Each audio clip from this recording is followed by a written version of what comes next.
Hi guys, so today I wanted to talk to you about series, long versus short, series versus standalone, stuff like that, companion novels, and being caught up on series versus being like super far behind.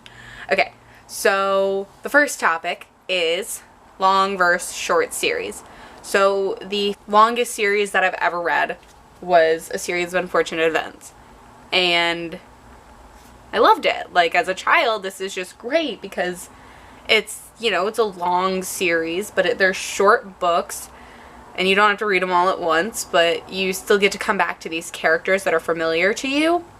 And I feel like for children, that's a really good thing, because as humans, we are creatures of habit, and a habit that we have is we just like familiar things.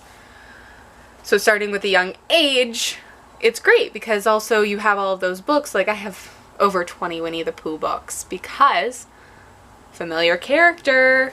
So right now, I think I really like longer series more because they just have so much more to read. Like, the longest series that I own almost all of the books in is the Anita Blake Vampire Hunter series. I own all but 2, maybe. I'm not sure if a new one has come out since Crimson Tide, I want to say, is what the most recent one was. Book 25. So I'm only on like book 11.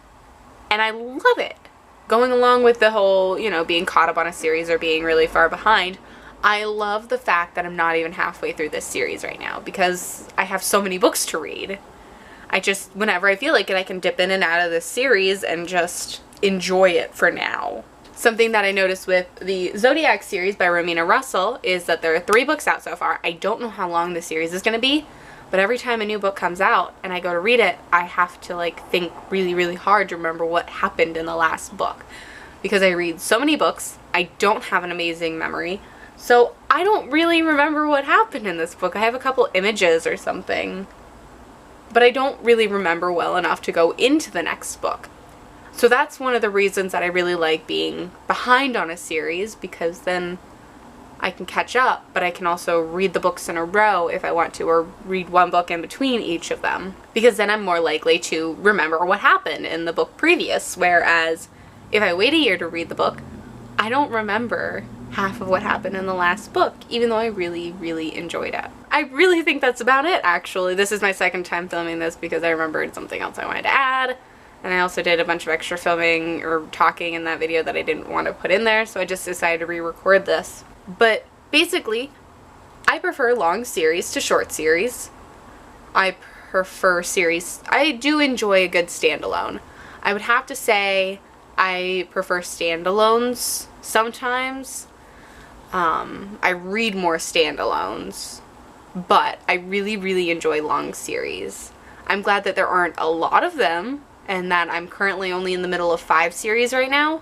But I find long series fun and enjoyable and just very comforting, because it's like you always have a book to come back to, especially if you're not caught up like I am. And I have 2 really long series because I have the Anita Blake Vampire Hunter series, and then I also have the Mitford series, which I've only read book 1, and I think there are about 16 books out so far. And she might still be publishing them, I'm not sure. But either way, I have another 15 books to read before I'm caught up.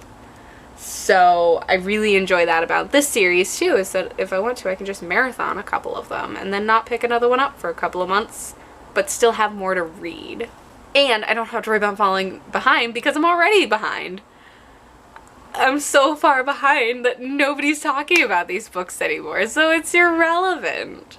So yeah, tell me your opinions. Do you prefer standalones or series? Do you prefer short series to long series? Do you prefer to be caught up, or do you prefer to be way behind when you're reading a series, especially long ones?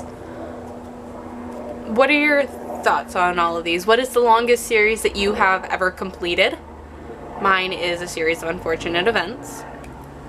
And what's the longest series that you're in the middle of? Mine would be Anita Blake Vampire Hunter, because I think there are 26 books out and I'm only on book 11. Thank you so much for watching. Don't forget to like and subscribe so you can check out my next video. Have a great day and a wonderful week. Bye.